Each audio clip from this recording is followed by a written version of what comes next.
Bismillahirrahmanirrahim. Assalamualaikum warahmatullahi wabarakatuh. Alhamdulillah wassalatu wassalamu ala rasulillah wa ala alihi wa sahbihi wa mawala.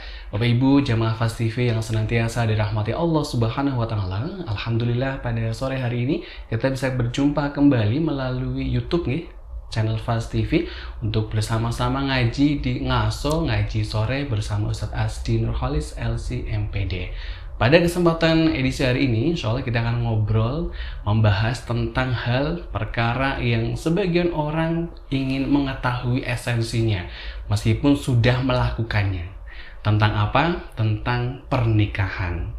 Yang merasa hari ini sedang mempersiapkan untuk pernikahan, semoga menjadi hikmah bagi kita, dan yang sudah menikah, semoga kembali menemukan apa makna sebuah pernikahan.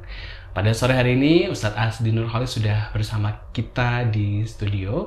Kita sapa beliau. Bismillah. Assalamualaikum warahmatullahi wabarakatuh, Ustadz. Waalaikumsalam warahmatullahi wabarakatuh. Alhamdulillah, sampai juga di studio. Alhamdulillah rabbil alamin. Sehat, Ustadz? Sehat, alhamdulillah. Alhamdulillah. Masya Allah. Mas Yon. Alhamdulillah, sehat. Masya Allah. Disehat-sehatin. Iya, Ustadz. Ini sebenarnya ngobrol tentang pernikahan saya agak gimana gitu, sensitif bagi saya.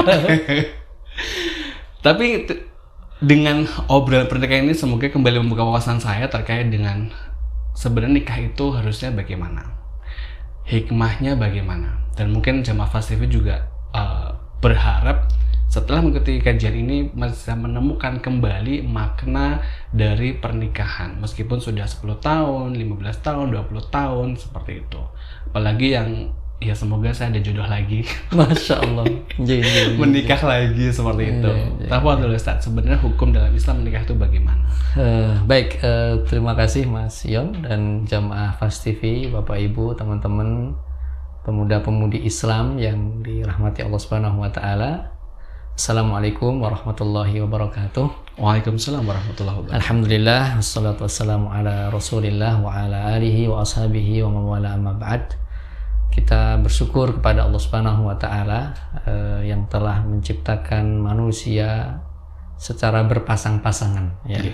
Wa khalaqnakum azwaja, dan ini bagian dari ketetapan Allah Subhanahu wa taala di mana setiap makhluknya dari ciptaannya termasuk kita sebagai manusia itu diberikan fitrah berpasang-pasangan, laki-laki menikah dengan wanita dan begitu sebaliknya. Ini yang paling penting juga karena jangan salah paham bahwa tidak ada yang namanya pernikahan itu kecuali dibangun atas dasar jenis kelamin yang berbeda. Bukan jenis kelamin yang sama. Tentu kenapa Allah Subhanahu wa taala juga mensyariatkan ini ya berkaitan dengan nikah. Karena nikah sendiri itu secara bahasa Arab itu artinya dhamma ya, atau ajma'a atau dakhol ya. Secara bahasa menikah itu artinya berkumpul, bertemu atau masuk ya. Ini secara makna bahasa. Sedangkan pernikahan secara syar'i yang disebutkan oleh para ulama fikih itu adalah terjadinya hubungan antara dua lawan jenis yang berbeda, laki-laki dengan wanita, untuk saling mengasihi satu di antaranya dan saling menikmati ya. Dalam bahasa kitab fikih itu al-istimta'u bainahuma, saling menikmati satu dengan lainnya, artinya dua jenis itu atas dasar syariat ya, dengan ketentuan yang telah ditetapkan dalam agama kita. Ini secara umum maknanya. Jadi hubungan lawan jenis dalam Islam itu betul-betul diatur oleh Allah Subhanahu wa taala dengan ketentuan syariat agama kita, yang ketentuan syariatnya itu pun juga ada syarat dan rukun yang harus dipenuhi. Ya. Makanya Islam tidak membiarkan liar ya.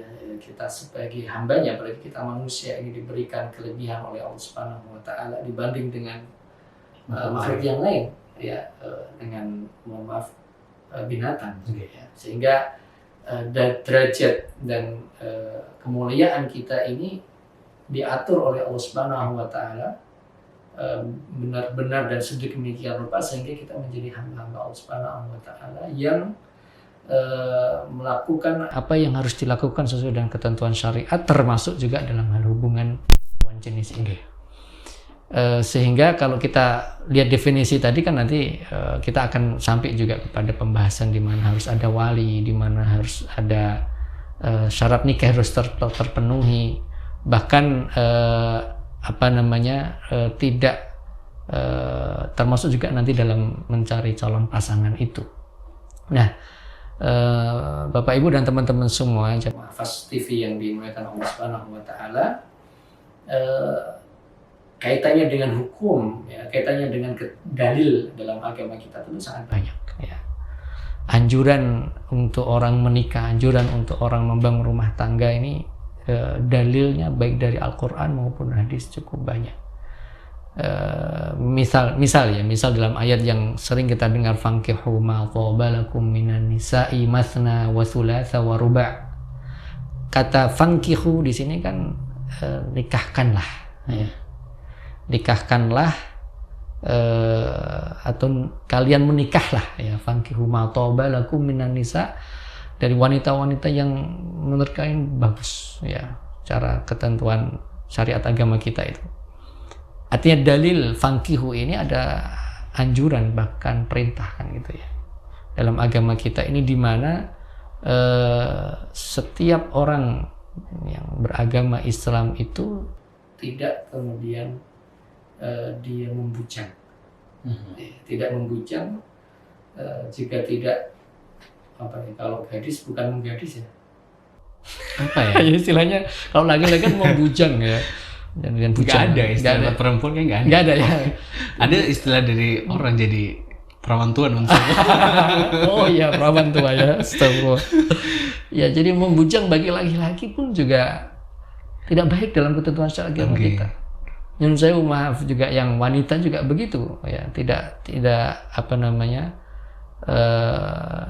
tidak membiarkan usianya berlarut-larut sehingga dia tidak sampai menikah misalnya. Atau tadi istilahnya perawan tua itu kan. Ya. Biasa di masyarakat seperti itu. Iya, istilahnya. Walaupun tua yang penting perawan kan.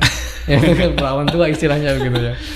Nah, kenapa? Karena saya kira kita juga pernah mendengar hadis ketika ada seorang yang kemudian dia berazam, bertekad untuk kemudian tidak mau menikah gitu, ya. Saya tidak ingin menikah karena dia membandingkan dirinya dengan Nabi kita Muhammad SAW. Karena Rasulullah SAW beribadah begitu bagus, sholat malamnya, puasa di siang harinya, takarubnya kepada Allah Subhanahu wa taala. Maka pemuda ini atau laki-laki mengatakan, la tazawwajun nisa. Saya kalau gitu nggak usah nikah deh sama wanita. Kenapa? Ya, gimana kalau saya dibandingkan dengan Rasulullah, justru dengan menikah itu menyibukkan saya. Saya tidak bisa khusyuk dalam beribadah. Sholat malam juga mungkin bisa lalai gitu kan, puasa juga malas gitu kan, karena ada wanita, ada istri yang kemudian harus dia melayani saya dan seterusnya. Mungkin alasan itu sangat wajar muncul pada diri seorang sahabat ini untuk kemudian tidak menikah. Kalau gitu saya nggak usah nikah. Maksudnya adalah dia ingin menjadi laki-laki yang kemudian fokus dalam beribadah, tidak mau menikah, ya hanya fokus pada ubudiyahnya kepada Allah Subhanahu wa taala. Tapi kan ketika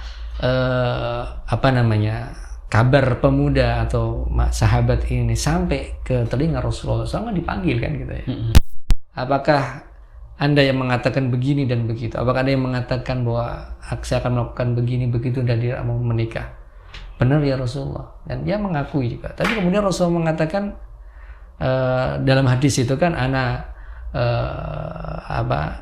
usolli wa anam, ya kan, wa asumu wa uftiru wa atazawwaju nisa. Ya, Rasulullah SAW mengabarkan yang sebutkan kisah 3 pemuda, yang satu pengen ya sholat, pokoknya mau puasa terus, yang satu yang mau sholat terus dan gitu kan. Tapi Rasulullah kan kemudian bilang, kata Rasulullah, saya itu sholat juga kadang istirahat, tidur, ada waktu untuk istirahat. Saya juga berpuasa, kata Rasulullah, tapi juga saya berbuka puasa. dan saya menikahi wanita. Wa atazawwaju nisa, artinya kalau kita ya ingin mencontoh baginda Nabi kita Muhammad SAW, maka maknanya memang dalam agama kita ini tidak ada yang namanya tadi menjomblo berlama-lama gitu ya. Artinya kemudian Rasulullah sendiri juga justru belum menikah. Bahkan ini menjadi kekhususan. Ini perlu kemudian kita sebagai kaum muslimin dan sebagai umat Nabi Muhammad SAW tidak boleh bersuudzon kepada Rasulullah SAW, bahkan harus berhusnudzon kepada beliau ketika beliau diberikan oleh Allah Subhanahu wa taala kekhususan menikahi lebih dari 4 wanita. Dan saya kira ini adalah hak yang Allah berikan kepada beliau SAW. Dan ini sudah selesai. Kita tidak akan kemudian mengatakan itu lebih dari apa yang sudah dilakukan oleh Rasulullah SAW. Karena banyak tuduhan dari mereka yang tidak senang dengan Islam, tuduhan-tuduhan yang tidak baik pada baginda Nabi kita Muhammad SAW. Artinya beliau realistis. Beliau mengatakan wa tazawwaju nisa, saya juga menikahi wanita. Bahkan beliau menikahi 11 kurang lebih dari istri-istri beliau, dan mereka adalah wanita-wanita yang luar biasa, karena semua istri Rasulullah SAW yang ada di dunia ini akan menjadi istri Rasulullah nanti di surganya Allah Subhanahu wa taala. Maka tidak ada satupun janda dari Rasulullah SAW yang dinikahi oleh para sahabat, tidak boleh. Ya, jadi sepeninggalnya Rasulullah, setelah Rasulullah SAW wafat, tidak ada istri-istri Rasulullah yang dinikahi oleh siapapun sampai beliau wafat semua. Nah, artinya beliau bersabda seperti itu secara lisan beliau secara perbuatan juga melakukan. Artinya apa? Alasan apa lagi yang harus dicari untuk kemudian mengatakan aku nggak pengen nikah lah, aku pengen ibadah, pengen fokus sholat malam. Emang lu sholat malam? Kagak juga kan? Gitu kan? Oh gayanya pengen sholat malam, ternyata nggak sholat malam, tahajud aja terlambat. Bahkan yang jadi masalah kan subuhnya juga terlambat. Ya, justru yang luar biasanya kalau kita mau melihat di sini ya, jemaah Fast TV dan teman-teman semua, ketika seseorang menikah itu justru saling membangun, satu di antara yang lain saling membantu justru untuk kemudian mengingatkan. Kalau boleh kita sampaikan ya, bahwa kalau tadi ada sahabat atau seseorang yang beralasan saya pengen fokus beribadah deh, justru dengan Anda menikah itu ada orang yang senantiasa mengingatkan Anda, saling mengingatkan maksud saya. Ketika istri misalnya yang sudah menikah ya, dengan menikah itu maksud saya saling mengingatkan dalam beribadah. Misalnya ini besok tanggal 10 Muharram kita puasa yuk, gitu kan. Kadang-kadang bujang kan lupa gitu ya, cuma terlalu banyak angan-angan nggak jelas kan gitu ya, nggak ada yang ngingetin gitu kan. Iya benar. Habis itu justru luar biasanya kalau kemudian sampai Rasulullah mendoakan rahmat ya, rahmat Allah ya pada para wanita atau suami istri ya secara khusus, ketika mereka saling membangunkan di malam hari itu. Ya sungguh indah kan ada suami memercikkan air kepada istrinya di malam hari untuk istrinya bangun sholat malam. Begitu sebaliknya, suami dipercikkan air oleh istrinya dan istrinya kemudian membangunkan suaminya, sama-sama melaksanakan sholat malam. Dan ini kan saling membantu justru. Apalagi kita yang kemudian mencari istiqomahan dalam beramal soleh, kita mencari keistiqomahan dalam menjalankan kebaikan itu, perlu ada orang yang kemudian mengingatkan kita itu. Nah ini satu dalil ya, dalil Al-Quran. Apalagi kalau ada, mungkin ada pertanyaan, waduh saya mau nikah cuma ini kebentur modal. Wah, gitu kan, nggak punya duit gitu kan, padahal sudah pengen. Gimana kalau modal dengkul? Wah, modal dengkul boleh-boleh aja sih, ya, gitu kan? Kalau memang dia mau. Karena gini, jaminan yang Allah Subhanahu wa taala berikan ya kepada kita itu kan ketika Allah Subhanahu wa taala mengabarkan pada kita di surat An-Nur ya, ayat 33 itu. Ketika Allah 32 ya, Allah kabarkan pada kita wa ankihul ayyama minkum min ibadikum iyakunu fuqara yughnihimullahu min fadli. Ayat ini kita masih ngobrol tentang dalilnya ya. Artinya anjuran di mana Islam menyuruh kita sebagai umatnya untuk kemudian menikah itu tadi. Dalam ayat ini tadi di surat An-Nur ayat 32 itu tadi, Allah Subhanahu wa taala mengabarkan dan nikahkanlah al-ayyama minkum min ibadikum ya. Wa ankihul ayyama minkum was-solihina min ibadikum ya. Wa imaikum iyakunu fuqara ayughnihimullah min fadlih. Ayat ini kan anjuran di mana kita disuruh nikahkanlah. Ini untuk para wali ya, orang tua ya. Wahai para orang tua, nikahkanlah. Ayam ini bukan ya, ayam minkum, mana ayam dalam ayat ini maksudnya adalah wanita dan laki-laki yang memang sudah layak nikah. Ya. Kan baru-baru itu kemarin ada anak datang ke ruangan saya itu, udah punya anak satu, tapi ternyata wajahnya masih muda sekali. Saya tanya, Mas, nikahnya usia berapa? 18 tahun. Masya Allah, saya kaget. Lulus SMA kan? Istrinya satu kelas dulu. Masih muda sekali. Sekarang udah punya anak satu. Allah. Saya kadang, luar biasa nih anak ini. Kenapa? Banyak yang sudah bergaji tinggi. Masya Allah. Sudah berpekerjaan gitu ya. Sudah punya ada pemasukan, tapi belum berani. Saya tanya waktu nikah, udah punya pekerjaan belum? Terus, ya nekat aja Ustaz. Luar biasa. Ada orang-orang yang sebenarnya bahasa nekat itu bukan sekedar ucapan nekat. Kalau saya boleh menerawang. Makna dari kata nekatnya pemuda ini justru dia yakin pada ayat ini tadi. Karena ketika Allah Subhanahu wa taala mengabarkan nikahkanlah para laki-laki atau wanita yang memang sudah layak menikah, ya, di orang-orang soleh di antara kalian, iyakunu fuqara, kalau mereka itu fakir, mereka itu miskin, tidak memiliki kemampuan finansial, yughnihumullahu min fadli, Allah akan kayakan dia dengan karunia yang Allah berikan. Ini kan ayat yang luar biasa, pegangan bagi kita semua. Artinya kalau boleh kita bilang itu tidak ada yang perlu ditakutkan dengan masalah rezeki sebenarnya. Karena setiap apa yang menjadi keputusan kita sebagai hamba Allah Subhanahu wa taala dan kemudian kita bertawakal kepada Allah Subhanahu wa taala, maka di situ Allah akan berikan jalan. Nah, kalau mau dibilang ya tadi, anak usia SMA begitu lulus langsung melamar, dan hebatnya lagi tuh calon mertuanya itu menerima gitu loh, anak muda yang baru lulus SMA diterima. Dia nggak mikir ini nanti anak saya mau dikasih makan apa, ya kan? Hebatnya di situ. Kenapa? Yang ngasih makan kan bukan dia, yang ngasih makan kan Allah Subhanahu wa taala melalui jalur ini. Dan ternyata malah punya anak, kan tambah kaya lagi tuh, keturunan lagi. Maka kan dalam, kalau kita melihat pada hadis, ini kan ayat, pada hadis yang lain ketika Rasulullah SAW mengabarkan pada kita ya dalam hadis riwayat Imam Abu Dawud itu kan, tazawwadul wadudal walud fa inni mukatsirum bikumul umam. Ini kan juga ada di mana Rasulullah memberikan anjuran, tazawwadul wadud, nikahilah kalian atau menikahlah kalian dengan wanita-wanita yang punya rasa kasih sayang, al-wadud ya. Wal walud itu kira-kira yang nanti punya keturunan banyak. Fa inni mukatsirum bikumul umam, karena Rasulullah SAW ingin kemudian kita ini sebagai umat terakhir ini menjadi umat yang paling banyak jumlahnya. Jadi beberapa ayat-ayat, dua ayat yang kita sebutkan tadi dan hadis ini kan tetap masih pada dalil dan dasar bagi kita untuk menikah itu tadi. Apalagi secara khusus di hadis tadi Rasulullah SAW mengabarkan tazawwadul wadudul walud. Ini kan ada pemilihan, kita memilih calon istri itu yang dia itu senang dengan anak gitu, senang dengan anak kecil, ada bahasanya mungkin keibuan. Walaupun hampir semua wanita insya Allah keibuan, karena dia memang wanita yang Allah ciptakan untuk menjadi seorang ibu yang bertanggung jawab.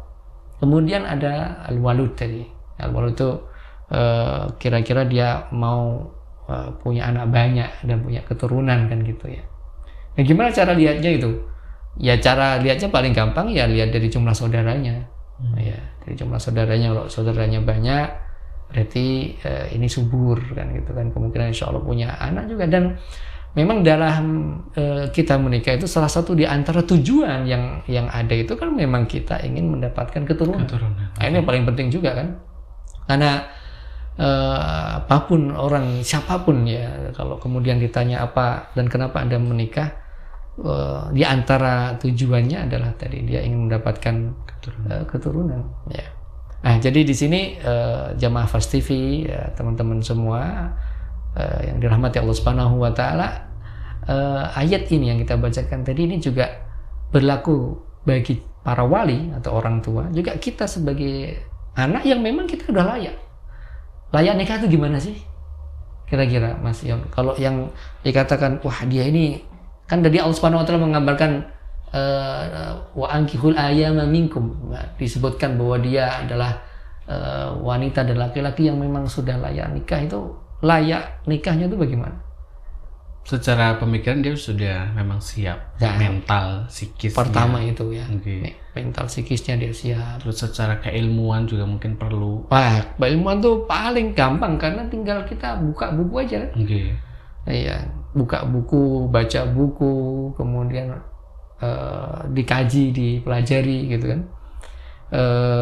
Tapi yang pertama tadi juga penting karena banyak yang kemudian dia terlalu takut gitu. Oke. Menikah itu sangat kayak seolah-olah itu mengkhawatirkan. Maka kalau saya tanya, yang jadi masalah juga tidak hanya mengkhawatirkan tapi sudah ditolak berkali-kali. Ditolak berkali-kali, ternyata dia sakit hati. Nah ini jangan, tidak boleh juga itu, tidak boleh itu. Jadi 1001 wanita itu, wanita jangan cuma dia doang dipikir cinta mati, bohong kamu cinta mati, kan nggak ada namanya cinta mati. Cinta mati itu dia habis mati cari lagi gitu, bohong itu. Artinya ada laki-laki itu yang ya Allah, laki-laki mainnya perasaan. Jadi kalau sudah ditolak dia nggak mau cari lagi, ini salah. Artinya ayat-ayat itu tadi kemana kemudian? Kan nggak hilang ayat itu. Ya, artinya memang itu bagian dari usaha, bagian dari cara untuk kemudian mencari pasangan.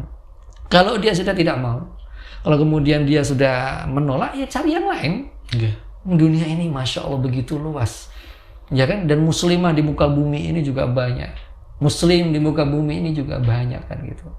Ini yang juga kadang tadi membuat terlalu banyak hal yang sangat ideal. Dunia tidak ada yang ideal kalau saya boleh bilang. Ya, ideal hanya cara pandang kita. Kita mengatakan ini ideal buat saya. Belum tentu. Kan Allah sampai bilang asa ayyakunu khairan wa huwa syarrul lakum. Bisa jadi kamu menganggap itu baik tapi buruk buat kamu.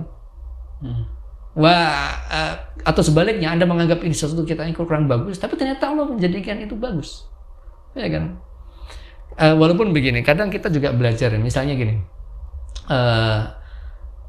Ya ini juga menunjukkan bahwa Nabi Muhammad SAW adalah manusia biasa. Ketika Rasulullah SAW meminta kepada Zainab binti Jahsh, yang tidak lain adalah sepupunya Rasulullah, ya sepupunya Rasulullah, karena Zainab binti Jahsh kan putri dari bibinya Rasulullah. Kemudian oleh Rasulullah SAW dinikahkan dengan Zaid bin Harithah.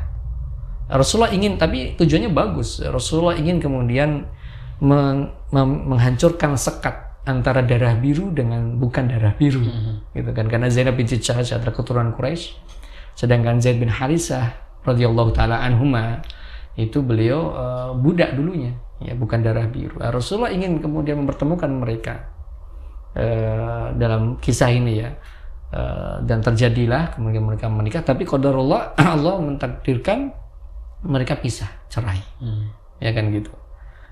Di awalnya Rasulullah SAW ingin agar mereka itu mempertahankan pernikahan itu, jangan sampai cerai gitu ya. Tapi yang namanya manusia, dan ini menunjukkan bahwa tadi idealisme atau yang ideal itu nggak ada. Anda bisa bilang apa? Zaid bin Harithah itu sahabat Rasulullah SAW, ikut perang, mulai dari perang Badar, perang Uhud, sahabat yang ilmunya luar biasa. Zainab binti Jahsh kelebihannya luar biasa, ya kan, keturunan Quraisy, masih kerabatnya Rasulullah dan wanita yang solehah, ya kan. Tapi itulah yang namanya ideal nggak ada, sehingga makanya jangan tadi kembali ke tadi, jangan terlalu idealisme banget mencari calon pasangan yang harus cocok sana sini, nggak bisa.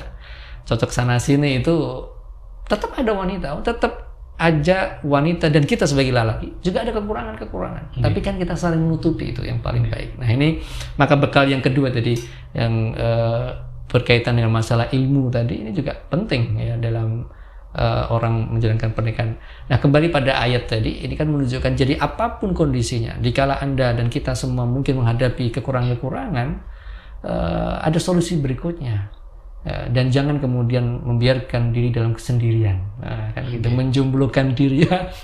Kasihan itu, jangan gara-gara ditolak dan segala macam. Karena apa? Jamaah Fast TV yang dimulakan Allah Subhanahu wa taala, pernikahan yang disyariatkan dalam agama kita ini ternyata ada hikmahnya kan gitu. Tentu yang pertama adalah menjaga kehormatan kita. Ya karena Allah ciptakan kita ini sebagai manusia ada hawa nafsu. Ya kan? Dan salah satu hawa nafsu yang ada pada diri kita itu adalah kecenderungan kepada lawan jenis. Apalagi kalau sudah mulai balik, ya gitu ya. Apalagi kalau hari ini ya, mulai media sosial dan naudzubillah min dzalik tontonan banyak yang kemudian merangsang hormon-hormon itu. Nah, untuk menjaga kehormatan itu segera menikah. Ya, segera menikah untuk kemudian menjaga kehormatan diri dan nanti akan menempatkan pada tempatnya. Kan sampai ada Mu'ad bin Jabal ya radhiyallahu ta'ala bertanya kepada Rasulullah SAW kan apakah ketika seseorang itu melakukan hubungan intim apakah juga ada pahalanya? Ada, kalau sebenarnya itu ada pahalanya. Nah, bahkan tadi kembali kepada definisi nikah itu sendiri adalah ya hubungan lawan jenis ya saling menikmati istimta' bainahuma antar keduanya sesuai dengan ketentuan syariat. Maksudnya ketentuan syarat itu ada akad nikah tadi dan di mana ketika akad nikah kan ada syarat dan rukun yang harus terpenuhi. Jadi kalau sudah di luar itu maka itu tidak boleh dalam agama kita. Berarti itu kan perzinaan dan itu sangat merusak tatanan kehidupan masyarakat. Ya. Apalagi sekarang ini tidak jelas di mana seorang anak terlahir bapaknya nggak tahu siapa kan gitu kan. Naudzubillah. Yang lebih parahnya lagi adalah dan itu yang diinginkan oleh setan, membunuh. Nah ini kan berapa banyak orang yang takut menikah, tapi dia melakukan zina. Nah, sama aja sebenarnya. Jadi maksudnya sama saja dosanya lebih besar. Zina kan lebih besar. Mendingan Anda menikah, iya kan? Dan belajarlah dengan baik tentang rumah tangga itu. Maka mudah-mudahan pernikahan itu menjadi pernikahan berkah, punya keturunan yang baik dan ketika mohon maaf meletakkan hawa nafsu dan syahwat pada tempatnya. Nah sekarang kalau ketika dia berzina, naudzubillah min dzalik, maka dia akan meletakkan bukan pada tempatnya dan ketika terjadi pembuahan itu dan ternyata ada janin, kan kemudian terjadi aborsi, naudzubillah min dzalik. Ketika aborsi berarti kan dosanya itu dosa zina tambah dosa membunuh jiwa yang diharamkan oleh Allah Subhanahu wa taala. Jadi itu sangat banyak. Ya.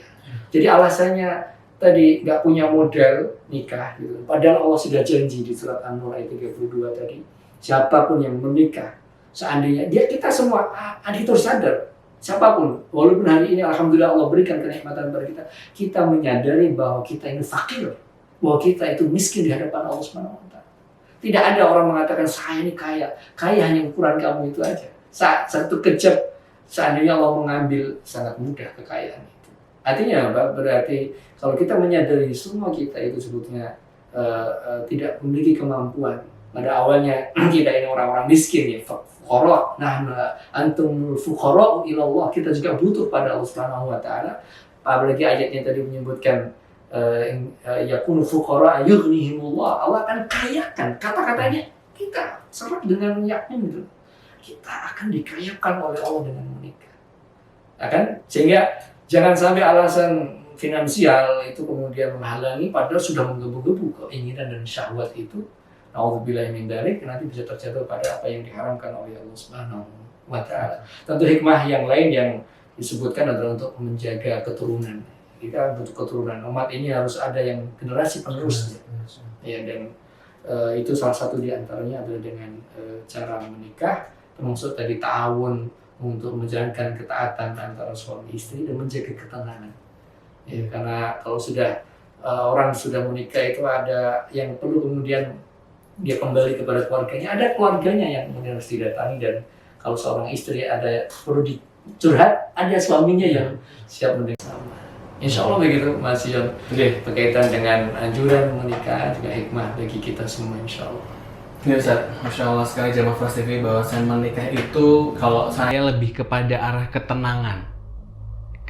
Jadi kalau misalnya belum menikah pasti kan ada dorongan-dorongan syahwat dan kalau misalnya itu tidak tersalurkan kan menjadi tidak tenang. Maka dari obrolan tadi nampaknya ketenangan itu menjadi hal yang memang perlu untuk dimiliki oleh jombloan dan jomblowati. Seperti itu. Masya Allah, Masya Allah. Jamaah pasti, Masya Allah, obrolan kita insya Allah akan berlanjut pekan depan. Insya Allah obrolan kita akan berlanjut di episode berikutnya terkait dengan pernikahan. Jadi kita ikuti kembali obrolan tentang pernikahan di Ngaso Ngaji Sore bersama Ustadz Asdi Nurholis LCMPD pekan depan insya Allah. Saya Ion Sustriono bersama Ustadz Asdi Nurholis pamit undur diri dari kebersamaan ini. Insya Allah kita berjumpa kembali di episode berikutnya. Terima kasih atas kebersamaannya. Mohon maaf sekali bila ada hal yang kurang berkenan. Terima kasih. Kita tutup. Assalamualaikum warahmatullahi wabarakatuh. Waalaikumsalam warahmatullahi wabarakatuh.